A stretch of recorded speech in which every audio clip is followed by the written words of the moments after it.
नमस्कार. The crime express न्यूजमध्ये आपले सहर्ष स्वागत.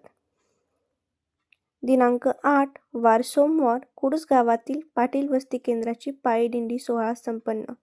गोदबा पाटील कुस्ती केंद्राची कुडूस ते पंढरपूर पायीदिंडी सोहळा दिनांक 6 वार शनिवार सकाळी 8 वाजता सुरू झाली. या वारीमध्ये गोदबा पाटील कुस्ती केंद्राचे वस्ताद बापू ठवरे, श्री श्री आश्रम माळशिरसचे स्वामीजी सुहास माने तसेच NIS कुस्तीचे कोच हर्षल जगदाळे व सर्व गोदबा पाटील कुस्ती केंद्रातील पैलवान इत्यादींचा समावेश होता. ही वारी चालू झाली असताना हे पैलवान खूप आनंदी होते. त्यांना एक वेगळाच अभिमान वाटत होता, कारण त्यांच्याकडे खूप माणसे येता जाता पाहत होती. एक पैलवान आणि तेही वारकरी होऊ शकतात हे समजायला एक वेगळं वाटत होतं. सोबत लहान लहान पैलवान होते. पाय तर खूप त्यांचे दुखायचे, पण पांडुरंगाला भेटण्याची सगळ्यांना आवड निर्माण झाली होती. आणि जेव्हा ते चंद्रभागेमध्ये पोचले तेव्हा त्यांना अतिशय आनंद झाला आणि त्या आनंदाच्या जल्लोषामध्ये भजन करून सगळे एकदम मग्न झाले आणि ही वारी उत्साहात पार पडली. शनिवारी सुरू झालेली ही दिंडी सोहळा तोंडले बोंडले या ठिकाणी मुक्काम केला आणि रविवारी 5 वाजता चंद्रभागा नदीवर पोचले आणि सोमवारी सकाळी दर्शन घेऊन वारी पूर्ण केली.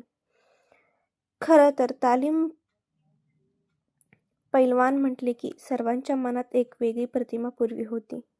ती म्हणजे पैलवान म्हटले की भांडण करणारे, बांधासाठी वादविवाद करून मारामारी करून पुढच्याला संपवणे या दृष्टीने पैलवानगी केली जात असायची. पण आता या काळामध्ये गोदबा पाटील कुस्ती केंद्र यांनी एक वेगळाच आदर्श सर्व तालीम वस्ताद व पैलवान यांच्यावर ठेवला आहे. आज पैलवान कडे बघण्याचा दृष्टिकोन खऱ्या अर्थाने या केंद्राने बदलवला आणि हा बदल म्हणजे एक ऐतिहासिक बदल म्हणून याच्याकडे आपण पाहिलं पाहिजे.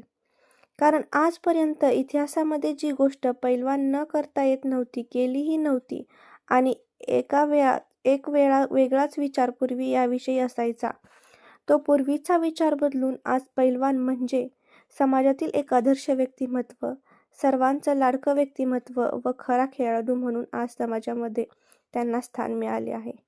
आणि खरंच ही बाब सर्व तालीम वस्ताद आणि पैलवानांसाठी अभिमानाची आहे.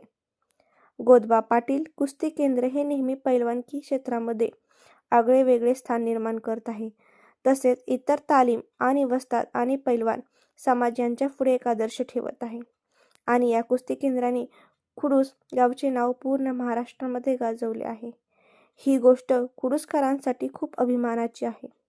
आज हे पैलवान कोणाच्या भांडणामध्ये न जाता ते आज स्वतःच्या करिअरकडे लक्ष देत आहेत आणि आपल्या आई-वडिलांनी यांनी आपल्यावरती जो खर्च केला आहे त्या खर्चाची परतफेड म्हणून आपल्या खेळातून त्यांचं नाव मोठं करत असताना आज आपल्याला दिसून येत आहे.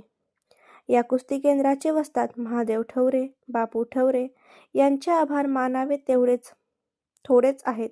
कारण जे स्वप्नामध्ये सुद्धा पैलवानांच्या बाबतीत विचार येत नव्हता, ती गोष्ट आज त्यांनी प्रत्यक्ष अस्तित्वात आणून दाखवली. खरंच ही खूप ऐतिहासिक बाब आहे. या केंद्रामध्ये केवळ खेळच नाही तर संस्कार हे मोठ्या प्रमाणावर या पैलवानवरती केले जातात. मनगट आणि बुद्धी विकास म्हणजेच पैलवान हे पूर्वी फक्त भिंतीवरती लिहिलेलं दिसायचं, पण आज हे शब्द अस्तित्वात आज प्रत्यक्ष पाहायला मिळतात. ते केवळ या कुस्ती केंद्रामुळेच असे म्हणायला हरकत नाही. अशाच ताज्या घडामोडींसाठी आमच्या चॅनलला लाईक आणि सबस्क्राईब करा. धन्यवाद.